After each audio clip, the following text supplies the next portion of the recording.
अंशी very good. ठीक है अंशी, यहाँ पे हम क्लास शुरू करते हैं, तो जिसने कनेक्ट होना है वो साथ साथ कनेक्ट होता जाएगा। ठीक है।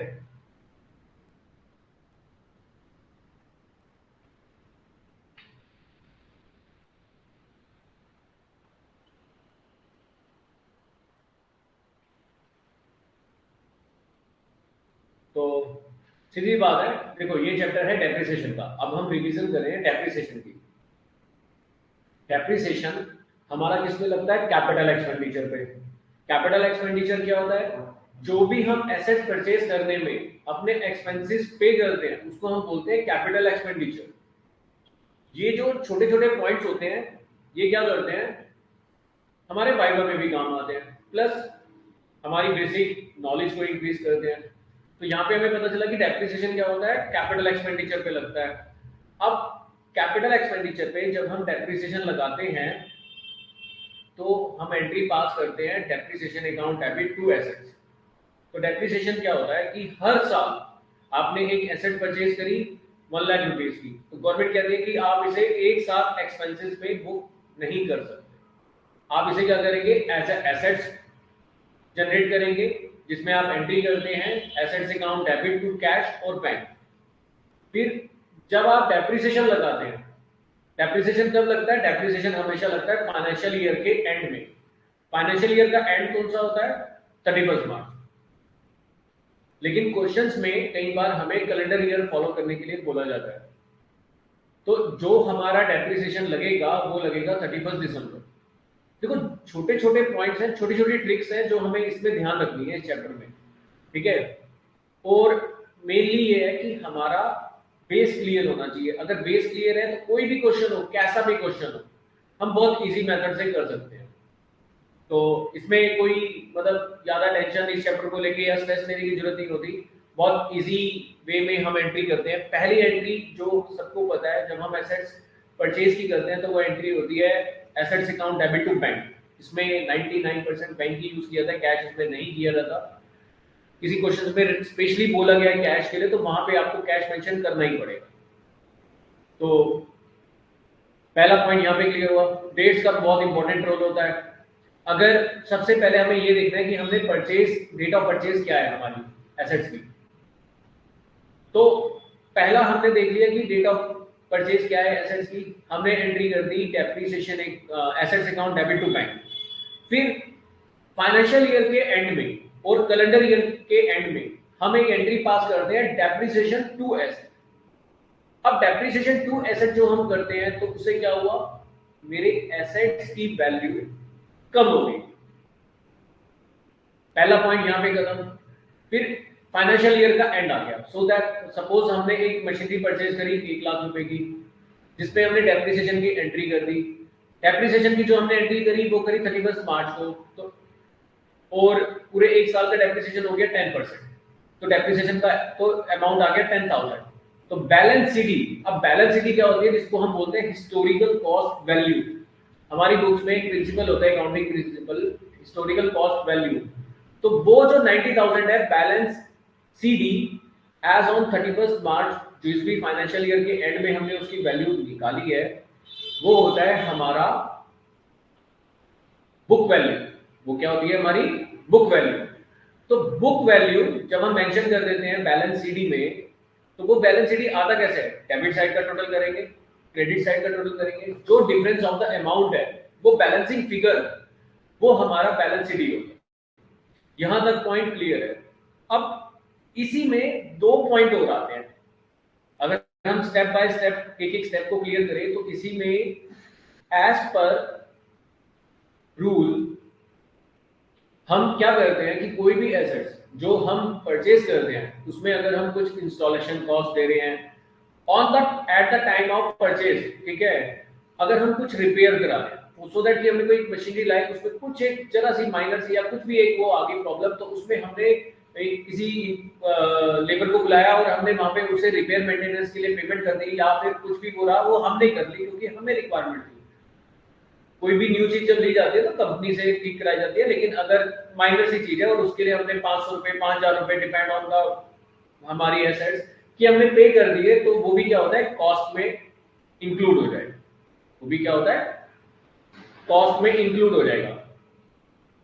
अब कॉस्ट, अब हमारी जो 1 लाख रुपए की कॉस्ट थी वो 10,000 अगर हमने रिपेयर मेंटेनेंस में या इंस्टॉलेशन कॉस्ट में अगर हमने अपनी जेब से पे करे हैं तो वो कॉस्ट में ऐड हो जाएगी, तो टोटल जो वैल्यू हो जाएगी वो 1,10,000 हो जाएगी।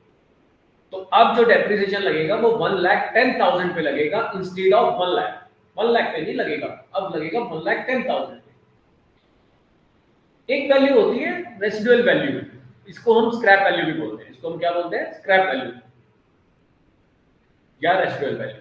तो वो हम माइनस कर देंगे सो दैट कि भाई आज से 10 साल बाद अगर इस मशीनरी को बेचा जाएगा तो एटलीस्ट हमारे रॉ मटेरियल की वैल्यू हमें मिलेगी। तो जो रॉ मटेरियल की वैल्यू हमें मिलेगी उसको हम स्क्रैप वैल्यू या रेसिडुअल वैल्यू बोलते हैं। तो हम उसको लेस कर देते हैं, तो हम कहते हैं कि जो हमारी आज की डेट में बुक वैल्यू है, अगर हमने मान लिया कि 5,000 की स्क्रैप वैल्यू है, ठीक है, तो हमारी जो डेप्रिसिएशन लगेगा वो किस पे लगेगा, 1,05,000 पे 10%। वो किस पे लगेगा, 1,05,000 पे। तो पहला पॉइंट क्लियर हुआ कि मैंने इंस्टॉलेशन कॉस्ट ऐड ऑन करी, स्क्रैप वैल्यू लेस करी, फिर मैंने अगर मेरे को परसेंटेज गिवन नहीं है तो नंबर ऑफ द ईयर से डिवाइड करके मैं उसके डेप्रिसिएशन का अमाउंट निकाल दूंगा। और अगर मुझे परसेंटेज गिवन है तो मैं परसेंटेज से अमाउंट निकाल लूंगा डेप्रिसिएशन का, और मैं डेप्रिसिएशन को वहां पे पुट कर दूंगा। फिर दोनों का जो डिफरेंस है वो बैलेंसिंग फिगर में आ जाएगा। अब पॉइंट ये आता है कि जो टू बैंक में मैंने जो अमाउंट लिखा था वो कितना आएगा, पहला पॉइंट। ठीक है, देखो हम ना बड़े स्टेप बाय स्टेप इसमें क्लियर करेंगे मेन, क्योंकि एक भी हमारी मिस्टेक इसमें होनी नहीं चाहिए, बड़ा इजी क्वेश्चन होता है। तो हमारा जो टू बैंक में पॉइंट आएगा वो आएगा 1,10,000, क्योंकि 1 लाख की मैंने परचेज करी थी, 10,000 मैंने रिपेयर में एक्सपेंस किया या इंस्टॉलेशन में किया, तो 1,10,000 हुआ। टू बैंक में 1,10,000 रहेगा, पर जो मैं डेप्रिसिएशन लगाऊंगा वो 1,05,000 में लगाऊंगा। ठीक है, हमें जो क्वेश्चंस गिवन होते हैं वो थोड़े राउंडेड में होते हैं सो दैट की कैलकुलेशंस आसान हो, लेकिन अगर हम प्रैक्टिकल उसकी बात करें तो वो फिगर्स कुछ भी हो सकती है। तो मैं जो डेप्रिसिएशन लगाऊंगा वो किस पे लगाऊंगा, 1,05,000 पे, जबकि बुक वैल्यू लिखूंगा 1,10,000 टू बैंक में। 1 लाख प्लस ब्रैकेट में दिखाऊंगा 10,000, टोटल दिखा दूंगा मैं 1,10,000। Is that clear? अब हमने डेप्रिसिएशन लगा दिया 1,05,000 पे 10%, तो हो गया 10,500। तो वो 1,10,000 में से 10,500 मेरे माइनस हो जाएंगे, और बैलेंसिंग फिगर जो भी मेरे माइनस करके आएगी वो मेरी बैलेंसिंग फिगर होगी। अब डेप्रिसिएशन में हमें दो मेथड करने हैं, एक होता है स्ट्रेट लाइन मेथड, एक होता है written down value method. Straight line method को दो नेम और होते हैं, एक नाम होता है इसका फिक्स्ड इंस्टॉलमेंट मेथड। देखो साउंड से ही क्लियर है, स्ट्रेट लाइन मेथड और फिक्स्ड इंस्टॉलमेंट मेथड। यहाँ पे हमारा साउंड से ही क्लियर है कि स्ट्रेट लाइन, फिक्स्ड इंस्टॉलमेंट या original cost method. Original cost method, इसका मतलब क्या होता है, बड़ी सिंपल सी चीजें होती हैं, हम लोग भूल जाते बार बार। स्ट्रेट लाइन मेथड मेरा रूल ये कहता है कि जो मुझे डेप्रिसिएशन लगाना है, जो मुझे डेप्रिसिएशन लगाना है वो कौन सा लगाना है, at the time of purchase जो मेरी कॉस्ट थी उसमें ही हर बार डेप्रिसिएशन जो लगा था वही लगेगा। अब मेरी वैल्यू तो 1,10,000 में से 10,500 माइनस होगी, तो वैल्यू तो रहेगी थी 99,500। तो मैं डेप्रिसिएशन 99,500 पे नहीं लगाऊंगा, मैं लगाऊंगा वही जो मैंने स्क्रैप वैल्यू माइनस करके जो मेरे पास डेप्रिसिएशन आया था 10,500, उसी अमाउंट को मैं कैरी फॉरवर्ड करूंगा नेक्स्ट फाइनेंशियल ईयर पे। ठीक है, तो हमने नेक्स्ट, देखो आराम से चलना है, कूल माइंड हो गया। ये एक बारी अगर आपको ये मेथड इजी समझ में आ गया तो इस दुनिया में कोई भी क्वेश्चन हो, कोई भी हो, अगर आपको बस लैंग्वेज में अगर कोई प्रॉब्लम नहीं आई कि इसने रेसिडुअल वैल्यू बोला है या ओरिजिनल कॉस्ट वैल्यू बोला है, तो ये मेन बेसिकली इस चैप्टर की समरी है। ये आपको चैप्टर में कभी कोई डाउट नहीं आने वाला। ठीक है, तो हम सेल वाले पॉइंट पे भी आते हैं, अभी स्टेप बाय स्टेप लेते हैं। तो हमने ये क्लियर कर दिया कि क्या कहते हैं, हम कहां पर थे, हम थे 99,500 हो गया था बैलेंस सीडी हमने बैलेंस। फिर अब हमने न्यू अगले फाइनेंशियल ईयर का डेप्रिसिएशन लगाना था, तो वो भी कितना लगेगा 10,500। तो एक बार मुझे बता दो कि वॉइस वगैरह क्लियर आ रही है, अंशी, आदित्य, ऋषिका, वॉइस में तो कोई प्रॉब्लम नहीं है?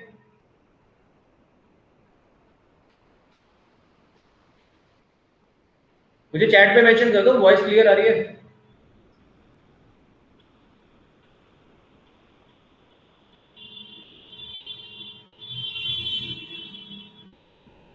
ओके, क्लियर है, वेरी ठीक है। तो आते अभी हम एक क्वेश्चन भी करेंगे, ठीक है? अभी हम एक क्वेश्चन भी करेंगे इसका, बड़े सिंपल मेथड से। मैं आपको जो समरी बताने की कोशिश कर रहा हूँ या जो बेस इस चैप्टर का बताने की कोशिश कर रहा हूँ, अगर वो पॉइंट क्लियर हो गए तो हर एक क्वेश्चन में, एवरी क्वेश्चन, ठीक है, सेम मेथड को ही फॉलो कर रहा है, सेम मेथड, सेम सिस्टम ही फॉलो हो रहा है। तो पहला पॉइंट हमारा क्लियर हो गया, छोटा सा, कि हमने टू बैंक में कौन सी भी वैल्यू दी, पहला पॉइंट ये। फिर डेप्रिसिएशन स्ट्रेट लाइन में हमने लगाना है आफ्टर स्क्रैप वैल्यू, वो हमारा कैरी फॉरवर्ड होगा। अब 2 साल हमने डेप्रिसिएशन लगा दिया 10,500 10,500, तो पहली वैल्यू हमारी रह गई थी 99,500, फिर 10,500 हमने लगा दिया डेप्रिसिएशन, तो वैल्यू कितनी रह जाएगी? 99 में से 10 गए तो 89, और 500 माइनस कर दो 9,000, तो बची 89 बची, ठीक है? तो 99,500 थी। तो अब जो वैल्यू हमारी बची 89,000, इसके बाद हम क्या करते हैं? सेल कर देते हैं, ठीक है? हम सेल अभी इसलिए कर रहे हैं क्योंकि जल्दी 4-5 साल के बाद होता है, लेकिन हमारा क्वेश्चन हमें 2 साल के बाद, 3 साल के बाद हमें बेसिकली वो हमें समझाना चाहता है कि हमने सेल के at the time of sale हमने एंट्री क्या पास करनी है। तो सेल के वक्त होता क्या है, सबसे पहली चीज है कि पैसे आएंगे, ठीक है? तो पहले पैसे हमने लेने हैं, तो हमारी जर्नल एंट्री हो जाती है बैंक अकाउंट डेबिट, पैसे आ रहे हैं बैंक अकाउंट डेबिट। एसेट्स हमारी जा रही है, एसेट्स हमारी डिक्रीज हो रही है। As per accounting rule general entry क्या बनी? Bank account debit to assets. अब हम लेजर बना रहे हैं एसेट्स का, तो यहाँ पे तो बाय बैंक आ जाएगा, तो क्या आ जाएगा? By bank. अब सपोज ये 89,000 की मशीन हमने 1 अप्रैल को ही सोल्ड कर दी, ठीक है? सेकंड सिनेरियो भी लेंगे कि 6 महीने बाद सेल कर दी। तो जब हमने सेल करी तो हमने बाय बैंक लिख दिया। अब जब हमने बाय बैंक लिखा तो अब होगा क्या? या तो मुझे प्रॉफिट हुआ होगा या लॉस हुआ होगा। तो मेरी अकाउंटिंग रूल क्या कहता है? मेरी जो एसेट्स अभी तक डेबिट थी वो थी 89,000 से। अब मैंने कर दी एंट्री बैंक अकाउंट डेबिट 80,000, और मैंने टू एसेट्स कर दिया 89,000, क्योंकि एसेट्स तो मेरी खत्म हो गई।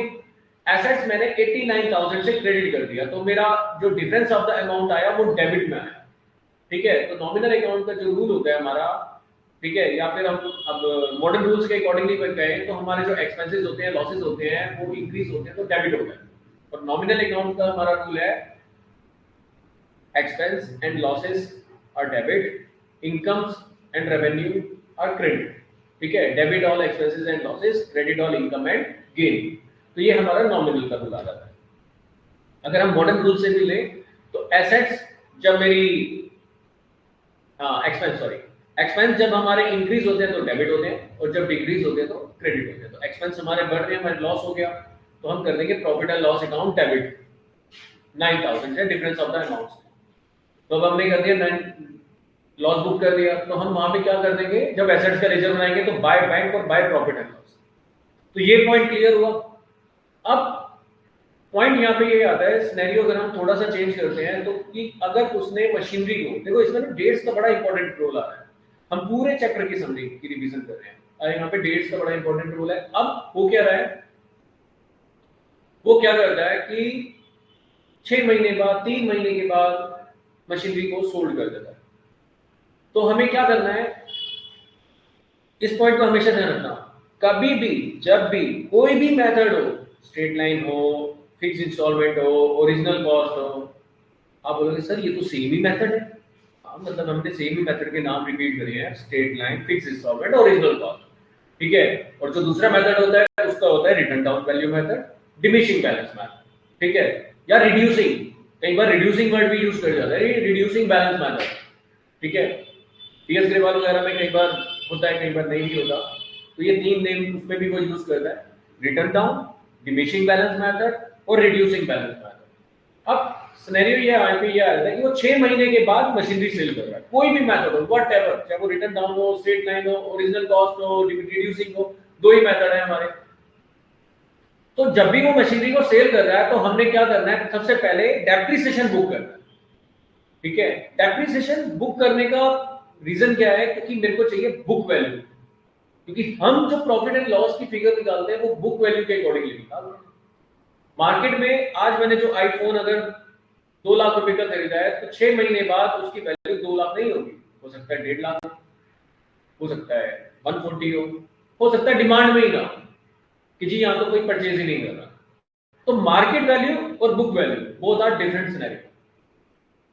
तो यहां पे हम क्या करेंगे, at the time of sale हम बुक कर देंगे बाय डेप्रिसिएशन। सबसे पहले हमने बाय बैंक नहीं करा, हमने बाय प्रॉफिट एंड लॉस नहीं करा, हमने सबसे पहले बुक करा at the time of sale. उस डेट में सबसे पहले हम बुक करेंगे, अगर वो 1 जुलाई की डेट दे रहा है सेल की, तो हम बुक करेंगे 30 जून की डेट में डेप्रिसिएशन। 30 जून का अप्रैल मई जून 3 महीने का डेप्रिसिएशन बुक करेंगे बाय डेप्रिसिएशन करके। तो जो फिगर हमारी थी 10,500 इंटू 3/12 कर देंगे, इंटू 3 बाय क्या करेंगे 12 कर देंगे। तो जो भी डेप्रिसिएशन का अमाउंट आएगा वो हम बाय डेप्रिसिएशन में लिख देंगे। अब हम क्या करेंगे, उस जो हमारा 89,000 की वैल्यू थी उसमें से वो डेप्रिसिएशन का अमाउंट लेस कर देंगे। ठीक है, तो डेप्रिसिएशन का अमाउंट हमने लेस कर दिया। तो डेप्रिसिएशन का अमाउंट लेस करने के बाद हमारे पास बची book value at the time of sale. ठीक है, देखो गिनती के 3-4 ही स्टेप होते हैं, वही अगर हम ध्यान से समझे तो हर क्वेश्चन में वही रिपीट होगा। हम लोगों की मिस्टेक्स कहाँ होती है इस चैप्टर में कि ओहो सर मैंने ना डेप्रिसिएशन नहीं लगाया सेल के टाइम, मैंने ना लॉस बुक नहीं करा, मतलब या लॉस की फिगर हमने कैलकुलेशन एरर कर दी। तो ये चीजों के हमारे एरर हो जाते हैं। ठीक है, तो ये चीजें हमें थोड़ा इग्नोर करनी है, हमें ध्यान रखना है इन चीजों का। तो अब जब हमने डेप्रिसिएशन की वैल्यू निकाल ली, फिर हम क्या करेंगे बाय बैंक।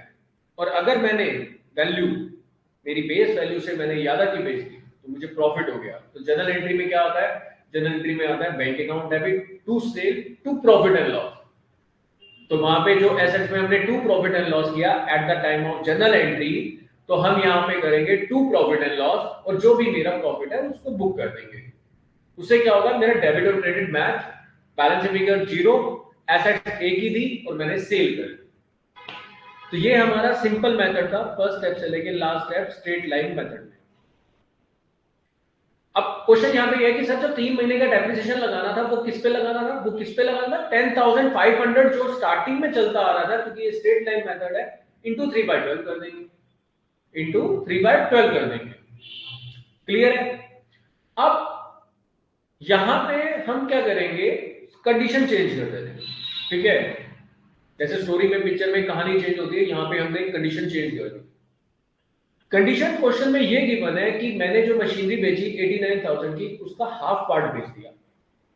क्या बेच दिया, हाफ पार्ट। अब कंडीशन की कोई भी डेप्रिसिएशन मेथड होगी, मैंने क्या बेचा, हाफ पार्ट।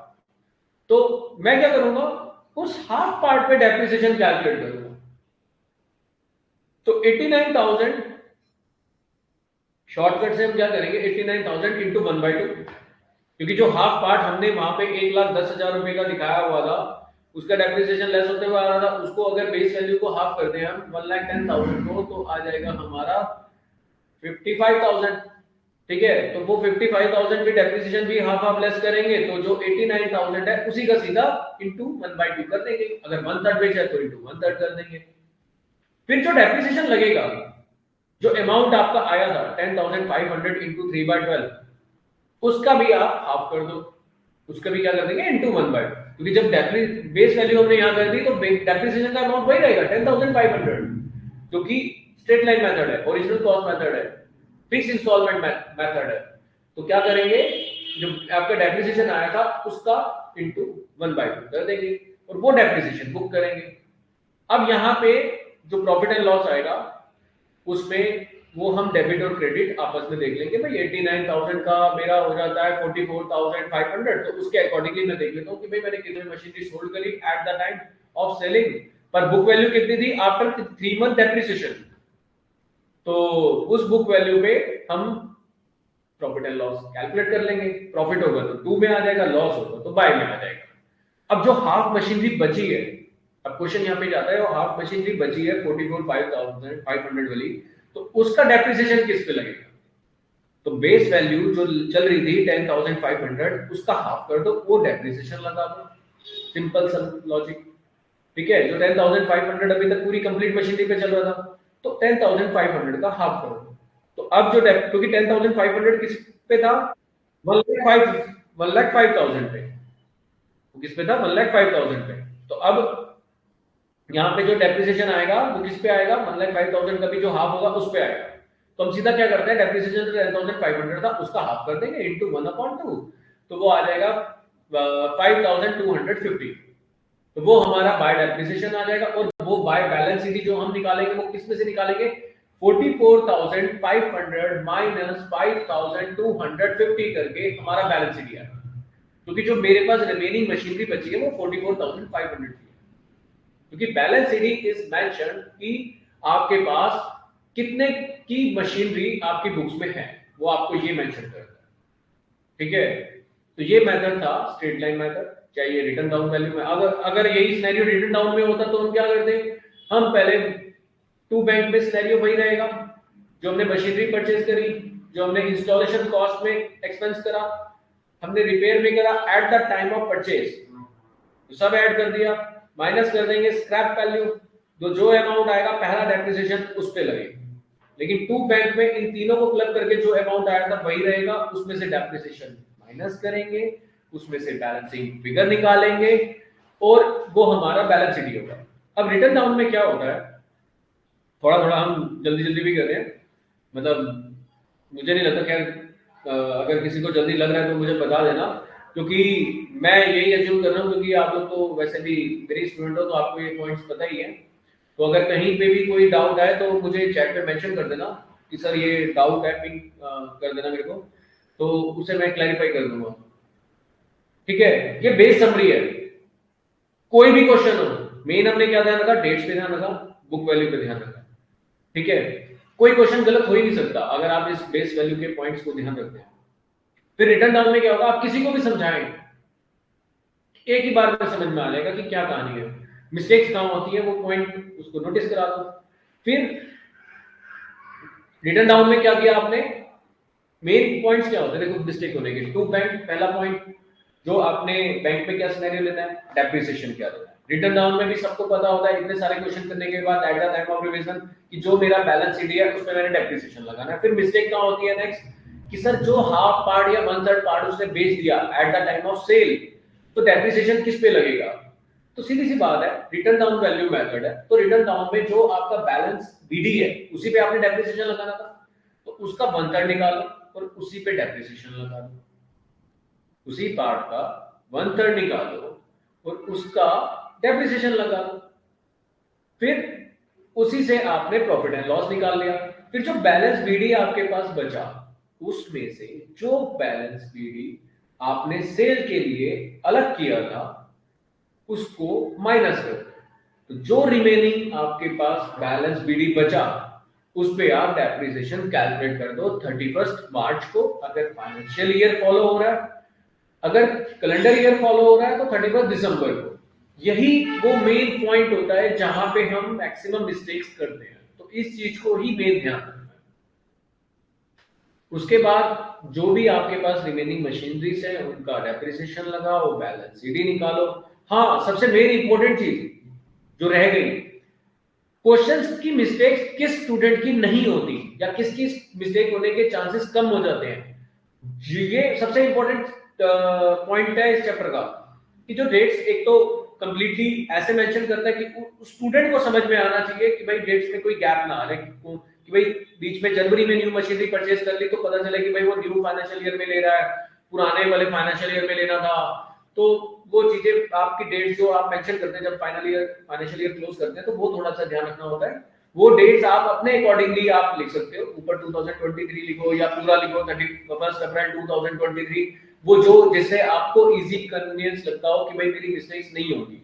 इतने क्वेश्चंस करने के बाद आपको पता चल जाता है कि आपके लिए कन्वीनियंट क्या है।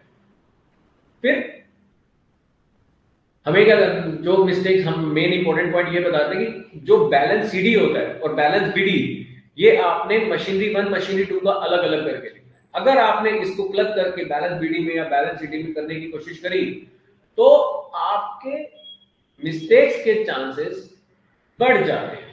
ये सबसे मेन इंपॉर्टेंट पॉइंट होता है इस चैप्टर का, जिसमें मैं देखता हूँ बड़े बड़े एक्सपीरियंस स्टूडेंट भी जो क्वेश्चन करते हैं कि एक आधी मिस्टेक पेपर के टाइम पे कर आते हैं, तो ये मिस्टेक्स नहीं करनी है। Balance CD, balance BD, machinery 1 machinery 2 अलग अलग मेंशन करना है। क्लैरिटी जितनी ज्यादा होगी उतना आंसर क्लियर होगा, उतना आंसर राइट होगा।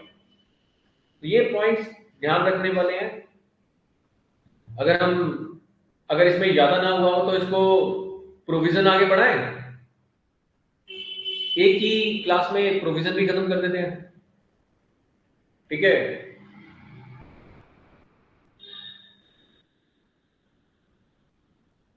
प्रोविजन आगे बढ़ाना है या अभी रोक दें इसको, क्योंकि हमने स्ट्रेट लाइन और रिटर्न डाउन दोनों मेथड्स को क्लियर कर लिया है।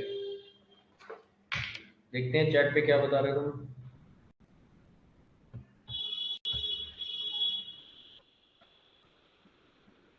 हाँ, अगर सर 2 जून को सोल्ड की होती तो ये वाला मंथ लेते हम। नहीं नहीं, सुनो, अगर हमने 2 जून को सेल करी है तो हमें डेज के अकॉर्डिंगली लेना पड़ेगा। एग्जामिनर आपको ये डेट्स अभी क्वेश्चंस में नहीं देता, ठीक है। वो ऐसा दे सकता है, हम ये नहीं कह सकते वो ऐसी डेट नहीं देगा, तो वहां पे हमें फिर डेज कैलकुलेट करने पड़ते हैं। अप्रैल मई जून डेज कैलकुलेट होंगे, 1 जुलाई मतलब अगर 2 जून को लिया तो अप्रैल मई 2 महीने कैलकुलेट होंगे, प्लस 1 जून की डेट ली जाएगी, तो वो इनटू डिवाइडेड बाय 365 डेज से किया जाएगा। वो वहां पे डेज का मेथड लगेगा, फिर मंथ का नहीं लगेगा। जब पूरा कंप्लीट हम मंथ लेते हैं तब मंथ लेते हैं। Very good question Rishika, very good. Yes sir, please start. Okay, नहीं पर आज हम इतना ही करते हैं। पहले ये पॉइंट्स आप एक बार और रिवाइज कर लो, ठीक है। प्रोविजन हम नेक्स्ट क्लास में करेंगे, औरों का भी ध्यान रखना होगा ऋषिका, ठीक है। तो ये पॉइंट लेके क्वेश्चन हमने करने हैं, ये क्वेश्चंस है सामने, ठीक है। तो ये क्वेश्चन आप देख लो कि अगर आपने क्वेश्चन नोट करना है या फोटो खींचनी है या क्या करना है, स्क्रीनशॉट लेना है, स्क्रीनशॉट तो नहीं हो पाएगा, ठीक है। इसको नोट कर लो, मेन इंपॉर्टेंट चीज इसकी नोट कर लो, बड़ा सिंपल है इसमें। अच्छा, इसमें ना देखो मैं बता देता हूं, फिर काफी बच्चे कंफ्यूज हो जाते हैं कि सर इसमें तो जीएसटी आ गया। क्वेश्चन क्या है? डेप्रिसिएशन का क्वेश्चन, कौन सा है? डेप्रिसिएशन का, और क्वेश्चन में जीएसटी पूछा जा रहा है मुझसे, तो हम क्या करेंगे? Very good question. अब देखो हमने जो क्वेश्चन ओपन किया हुआ था इसमें आईजीएसटी लगा हुआ है। देखो हमारी एंट्री क्या होगी है at the time of purchase of asset, assets account debit, input IGST account debit to bank. इन एसेट्स में टू बैंक वाला अमाउंट आएगा। आप बोलोगे नहीं नहीं नहीं, जब हम लेजर बनाएंगे तो एसेट्स में टू बैंक करके हम, अगर मान लो इसमें अगर वो मशीनरी परचेज कर रहा है 5 लाख की, तो हम टू बैंक वाला 5 लाख का अमाउंट लेंगे। इनपुट का जब लेजर बनाएंगे तो इनपुट में टू बैंक लेंगे 5 लाख का, वो कितना है आईजीएसटी 12%, तो 5 लाख का 12% हुआ 60,000, तो 60,000 आईजीएसटी के लेजर में जाएगा। तो आईजीएसटी या सीजीएसटी या एसजीएसटी का इस लेजर पे, मशीनरी अकाउंट में या किसी एसेट्स अकाउंट में जब हम लेजर बनाते हैं at the for the depreciation, तो उसका कोई इंपैक्ट नहीं आता। वैसे भी हम बनाएंगे तो जनरल एंट्री के नॉर्मल लेजर भी बनाते हैं तो उसमें जीएसटी की एंट्री नहीं जाती है, क्योंकि एसेट्स की जो मेरी कॉस्ट है वो मेरी 5 लाख की है, क्योंकि इनपुट तो मैं गवर्नमेंट से रिफंड ले लेता हूँ, तो मेरी एसेट्स होती है, तो इसीलिए मैं उसको कॉस्ट में ऐड नहीं करता, क्योंकि ये तो मेरे ऑलरेडी कुछ पैसे मुझे वापस आ जाते हैं। जब मैंने जीएसटी कराया था तो ये पॉइंट मैंने बताया था कि इनपुट हमारी एसेट्स होती है, तो हमें इस चीज का ध्यान रखना है, ठीक है। चलो आज की सेक्शन खत्म करते हैं। अगर कोई डाउट्स आएगा तो मुझे चैट में बता देना, ठीक है, तो फिर उस डाउट्स को ले लेंगे। और अगर इसमें कोई डाउट नहीं आया तो नेक्स्ट सेक्शन में हम प्रोविजन फॉर डेप्रिसिएशन और डिस्पोजल दोनों का ही सेक्शन क्लियर कर देंगे कि उसमें क्या डाउट्स है। तो इसको एक बार और सुन लेना वीडियो को, सो दैट की पॉइंट्स आपको याद रहेगा। हमने वो छोटे छोटे पॉइंट्स और जहां पे मिस्टेक्स होती है उन सबको इसमें डिस्कस किया है, और आई होप यू अंडरस्टैंड। तो thanks for joining. Rishika, Aditya, अंशी, वेरी गुड। ठीक है, तो सेक्शन खत्म करते हैं। Okay, bye bye, have a nice day.